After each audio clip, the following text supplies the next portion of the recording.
আসসালামু আলাইকুম। নেটওয়ার্ক হ্যাক্সের আজকের ল্যাব টিউটোরিয়ালে সবাইকে স্বাগতম। আমাদের আজকে ল্যাব 2তে আমরা আজকে আইপি অ্যাড্রেস কনফিগারেশন এবং ডিএইচসিপি সার্ভার নিয়ে কথা বলবো। তো আমাদের বরাবরের মতোই আজকেও একটি ল্যাব অ্যাক্টিভিটি ফাইল থাকবে, যে ফাইলটির সাথে কিছু ইনস্ট্রাকশন দেওয়া আছে, যে ইনস্ট্রাকশনগুলো কমপ্লিট করলে এর কমপ্লিশন 100% হয়ে যাবে এবং ল্যাবটি কমপ্লিট হয়ে যাবে। তো আমরা আজকের ল্যাবে আমরা যেটা করব সেটা হচ্ছে ল্যাব 1-এ আমরা যে বেসিক কমান্ডগুলো দেখেছিলাম রাউটার হার্ডেনিংয়ের, সেটার কিছুটা রিভিউ করব আজকে আমরা। পাশাপাশি হচ্ছে এই ল্যাবে আমরা হচ্ছে যে আইপি অ্যাড্রেসের যে কনফিগারেশনগুলো আছে হোস্ট মেশিনগুলোতে, এখানে যে ল্যাপটপগুলো দেখাচ্ছি ডায়াগ্রামে, সেই হোস্ট মেশিনগুলোতে কীভাবে আইপি অ্যাড্রেস কনফিগার করতে হয় সেটা আমরা দেখব। পাশাপাশি হচ্ছে এই আইপি অ্যাড্রেসগুলো আবার কীভাবে রাউটারে বসাতে হয়, যেমন পিসিগুলোতে যে আইপি অ্যাড্রেস থাকবে তার গেটওয়ে থাকবে হচ্ছে রাউটারগুলোতে, তো রাউটার ইন্টারফেসে কীভাবে আইপি বসাতে হয় সেটা দেখব।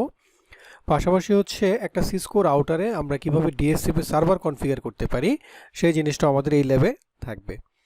তো আমরা দেখতে পাচ্ছি যে এইখানে আজকে আমাদের যে ল্যাবটা সেখানে যে ইনস্ট্রাকশনগুলো আছে, এখানে প্রথম দিকের ইনস্ট্রাকশনগুলো আসলে বেসিক কিছু কমান্ড যেগুলো আমরা গত ল্যাবে করেছিলাম। কাজে আমরা গত ল্যাবের কিছু রিভিউ যদি আমরা করি, রিভিউগুলো করলে আমরা হচ্ছে আজকের ল্যাবের ওই কমান্ডগুলো ইজিলি করতে পারবো। তো আমরা গত ল্যাবটাতে আমাদের বেসিক একটা রাউটার নিয়ে আমরা কাজ করেছিলাম। রাউটারে শুধুমাত্র আমরা একটা কনসোল কেবল দিয়ে ল্যাপটপ থেকে আমরা কনসোলে সিএলআইতে অ্যাক্সেস নিয়ে সেখানে আমরা বেসিক কিছু কমান্ড দিয়েছিলাম, যেমন হোস্ট নেম সেট করা, এনাবল পাসওয়ার্ড সেট করা, তারপর ইউজার পাসওয়ার্ড ক্রিয়েট করা, এবং লাইন কনসোলের যে কনফিগারেশন এবং এমওটিডি ব্যানার কনফিগার করেছিলাম। তো আমরা যদি একটু কনফিগারেশনগুলো একটু দেখি কমান্ডগুলো, তাহলে এনাবল কমান্ড দিয়ে হচ্ছে আমরা ইউজার অ্যাক্সেস লেভেল থেকে আমরা হচ্ছে প্রিভিলেজ অ্যাক্সেস লেভেলে যেতে পারি।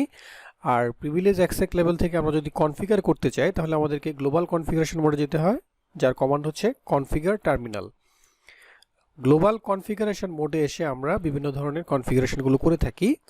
আমরা যদি হোস্ট নেম চেঞ্জ করতে চাই কোনো ডিভাইসের, তাহলে আমাদের কমান্ড হচ্ছে হোস্ট নেম দিয়ে ডিভাইসের নামটা, যেমন এই ক্ষেত্রে আমাদের ছিল হোস্ট নেম R1। আমরা ইউজার অ্যাক্সেস লেভেল থেকে প্রিভিলেজ অ্যাক্সেস লেভেলে যাওয়ার সময় যদি পাসওয়ার্ড প্রোটেকশন দিতে চাই তাহলে আমাদেরকে একটা এনাবল পাসওয়ার্ড সেট করতে হয়, সেটা কমান্ড ছিল এনাবল পাসওয়ার্ড নেটওয়ার্ক হ্যাক্স। আর আমরা লাইন কনসোলে আমরা কানেক্ট করার সাথে সাথে আমাদেরকে ইউজার অ্যাক্সেস লেভেলে নিয়ে যায়, আর ওইখানে যদি আমরা পাসওয়ার্ড চেকিং করি তাহলে আমরা পাসওয়ার্ডটা সেট করে দিতে পারি। আমাদেরকে গ্লোবাল কনফিগারেশন মোড থেকে ঢুকতে হয়, লাইন কনসোল 0 এই কমান্ডটা দিয়ে কনসোলে ঢুকতে হয়, তারপর ওইখানে আমরা পাসওয়ার্ড সেট করতে পারি, যেমন এই ক্ষেত্রে পাসওয়ার্ড ছিল পাসওয়ার্ড নেটওয়ার্ক হ্যাক্স। আর লগ ইন অপশনটা যদি আমরা এখানে দিয়ে রাখি তাহলে হচ্ছে কনসোল দিয়ে অ্যাক্সেস করার সময় এই পাসওয়ার্ডটা চেক হবে।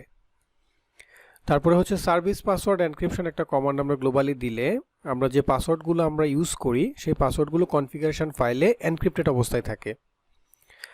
তারপরে ইউজার নেম ক্রিয়েট করতে আমাদের কমান্ড হচ্ছে ইউজার নেম দিয়ে হচ্ছে ইউজার নেমটা, তারপরে পাশাপাশি পাসওয়ার্ড দিয়ে ওই পাসওয়ার্ডটা, বা আমরা পাসওয়ার্ডের জায়গায় সিক্রেট দিতে পারি, তাহলে ওটা এনক্রিপ্ট অবস্থায় MD5 অ্যালগোরিদমের মাধ্যমে এনক্রিপ্ট হয়েই হচ্ছে এটা কনফিগারেশন ফাইলে চলে যায়। আর আমরা এনাবল সিক্রেট, আমরা এর আগে পাসওয়ার্ড ইউজ করে দেখেছি, আমরা এনাবল সিক্রেট কমান্ডটা দিয়েও আমরা এনক্রিপ্টেড অবস্থায় কনফিগারেশন পাসওয়ার্ডগুলোকে আমরা কনফিগারেশন ফাইলে রাখতে পারি। আর লাইন কনসোলে আমরা যদি লগ ইন লোকাল দেই তাহলে ওইখানে লোকাল যে পাসওয়ার্ডটা দেওয়া আছে ওইটার পরিবর্তে লোকাল যে ইউজার নেম আর পাসওয়ার্ড ক্রিয়েট করা আছে ওইটা দিয়ে অথেন্টিকেশনটা করবে। আর আমরা যদি ব্যানার সেট করতে চাই তাহলে আমাদের কমান্ড দিতে হয় হচ্ছে এমওটিডি ব্যানার দিয়ে ওই ব্যানারটা। ফাইনালি আমরা যে কনফিগারগুলো করেছি এগুলো থাকে হচ্ছে রানিং কনফিগারেশনে। আমরা এগুলোকে যদি স্টার্ট আপ কনফিগারেশনে নিতে চাই তাহলে আমাদের কমান্ড হচ্ছে কপি রানিং কনফিগ স্পেস দিয়ে স্টার্ট আপ কনফিগ, অথবা এটাকে আমরা রাইট লিখতে পারি শুধুমাত্র, অথবা WR দিয়ে আমরা জিনিসটাকে সেভ করতে পারি কনফিগারেশনটা। এটা আমাদেরকে করতে হয় হচ্ছে প্রিভিলেজ অ্যাক্সেস মোড থেকে। তাহলে এই ছিল আমাদের গত ল্যাবের রিভিউ। তো আমাদের আজকের ল্যাবে আমরা আইপি অ্যাড্রেস কনফিগারেশন এবং ডিএইচসিপি সার্ভার কনফিগারেশন দেখব। তো আমাদের ল্যাবটা এখানে আমরা ডায়াগ্রামটা দেখতে পাচ্ছি, এখানে একটা রাউটার আছে, রাউটারের দুইটা ইন্টারফেস থেকে দুইটা সুইচ কানেক্টেড এবং সুইচগুলোর সাথে মাল্টিপল হোস্ট মেশিন কানেক্টেড, হোস্টগুলোর নাম্বার দেওয়া আছে যেমন PC1 PC2 PC3 এভাবে। আর আমরা দেখতে পাচ্ছি দুইটা ল্যান, যেহেতু এখানে দুইটা ল্যানে দুইটা নেটওয়ার্ক দেওয়া আছে, আইপি নেটওয়ার্ক। ল্যান 1-এ আছে 192.168.1.0/24, ল্যান 2-তে আছে 192.168.2.0/24। আমাদের ইনস্ট্রাকশনগুলো আমরা যদি দেখি, ইনস্ট্রাকশনে বলা হয়েছে 1 থেকে 4 হচ্ছে আমাদের প্রিভিয়াস ল্যাবের রিভিউ আসলে, যেমন set router and switches host name as display name. আমরা ডিসপ্লেতে যে নামগুলো শো করছে যেমন R1, সুইচ 1, সুইচ 2, এই নাম অনুযায়ী হচ্ছে আমাদের ল্যাবগুলোর হোস্ট নেমগুলোর সেট করতে হবে। এরপর একটা অ্যানাবল সিক্রেট দিতে বলা হয়েছে নেটওয়ার্ক হ্যাক্স, আর ইউজার নেম ক্রিয়েট করতে বলা হয়েছে নোমান।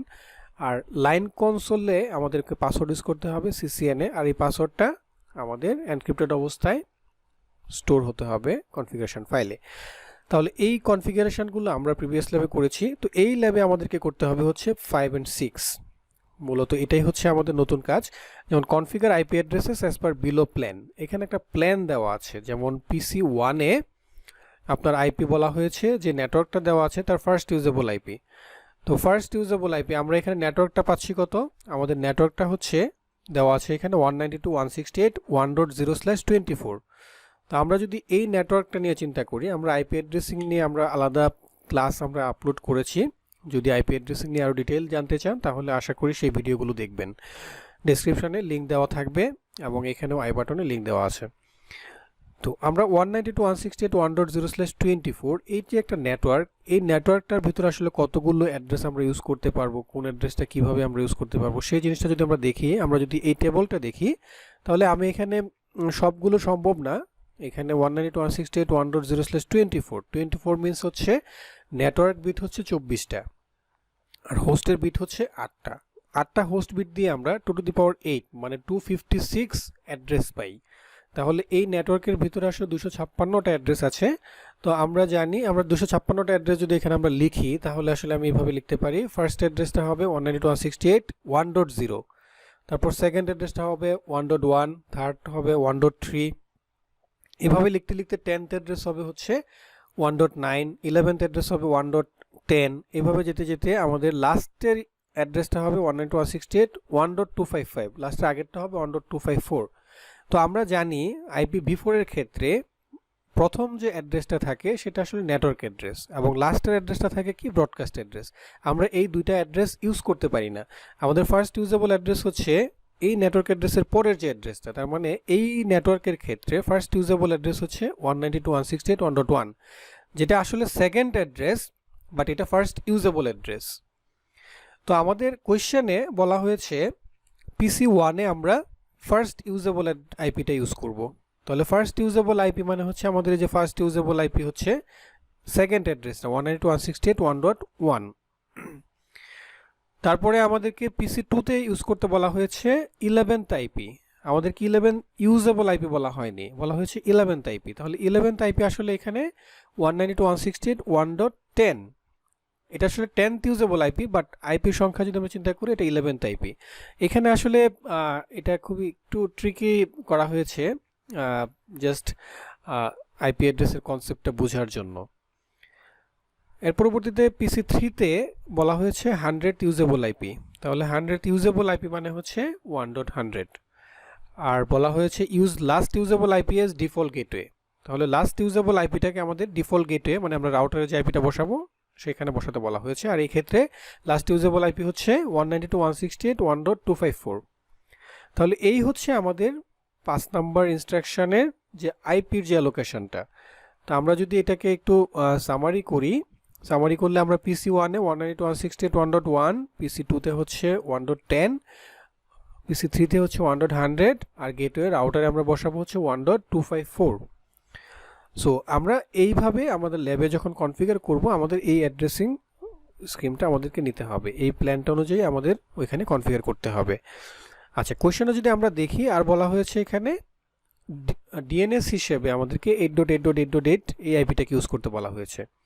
তারপর বলা হচ্ছে PC4 থেকে PC6 DHCP সার্ভার থেকে আইপি পাবে। তার মানে এই হোস্টগুলোকে আমাদেরকে DHCPটাকে এনাবল করতে হবে এই হোস্টগুলোতে। আর ইনস্ট্রাকশন 6-এ বলা হয়েছে configure DHCP server at router 1 as per below parameters. তার মানে আমাদের রাউটার 1-এ একটা DHCP সার্ভার কনফিগার করতে হবে, সেই সার্ভার থেকে হচ্ছে এই হোস্টগুলো আইপি পাবে। তো সার্ভারের জন্য আমাদের যে বেসিক প্যারামিটারগুলো লাগে এর ভিতরে একটা হচ্ছে পুলের নাম লাগে। তাহলে একটা পুল ক্রিয়েট করতে হয়, সেই পুলের নাম দিতে হবে LAN2, এটা DNS সার্ভার আইপি ইউজ করতে হবে হচ্ছে 1.1.1.1, ডিফল্ট রাউটার মানে যে গেটওয়েটা রাউটারে থাকবে সেটা হচ্ছে এই ল্যান 2 এর ফার্স্ট ইউজেবল আইপি। তাহলে এটা ফার্স্ট ইউজেবল আইপি হচ্ছে 192.168.2.1। আর আরেকটা কথা বলা হয়েছে এখানে, exclude first 11 IPs from the DHCP pool, মানে এই ল্যানের প্রথম 11টা আইপিকে ডিএসসিপি পুল থেকে এক্সক্লুড করতে বলা হয়েছে, যেন এগুলো হোস্টে যেন না দেওয়া হয়। তাহলে আমাদের ডিএসসিপি এক্সক্লুড কমান্ড দিয়ে আমাদের এগুলোকে করতে হবে। ফাইনালি ল্যাবটাকে সেভ করতে বলা হয়েছে। তো এই ল্যাবটা যারা হচ্ছে আমার সাথে করতে চান, আমরা এই ল্যাবটা হচ্ছে networkhacks.net ওয়েবসাইটে আপলোড করেছি। আমরা এই ভিডিওটা দুইটা পার্টে করছি। ফার্স্ট পার্টে হচ্ছে আমরা কোয়েশ্চেনটার ওভারভিউ করলাম, আমরা সেকেন্ড পার্টে হচ্ছে ল্যাবটাকে আমরা কমপ্লিট করব, 100% কমপ্লিট করব। এই ল্যাব ফাইলটি ডাউনলোড করার জন্য আপনার networkhacks.net ওয়েবসাইটে যাবেন, সেখান থেকে মেনু থেকে CCNA প্যাকেট ট্রেসার ল্যাবে ল্যাব-2তে আপনারা এই পোস্টটি পাবেন।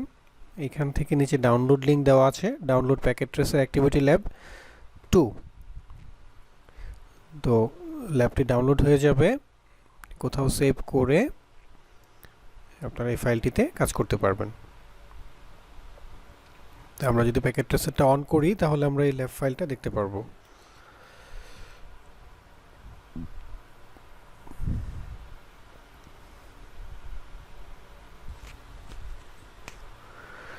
তো এখানে আমরা আমাদের ফাইলটি দেখতে পাচ্ছি, নেটওয়ার্কহ্যাক্স ল্যাব-2, আর পাশে হচ্ছে ইনস্ট্রাকশনটা আছে, আর এখানে কমপ্লিশন আছে 0%।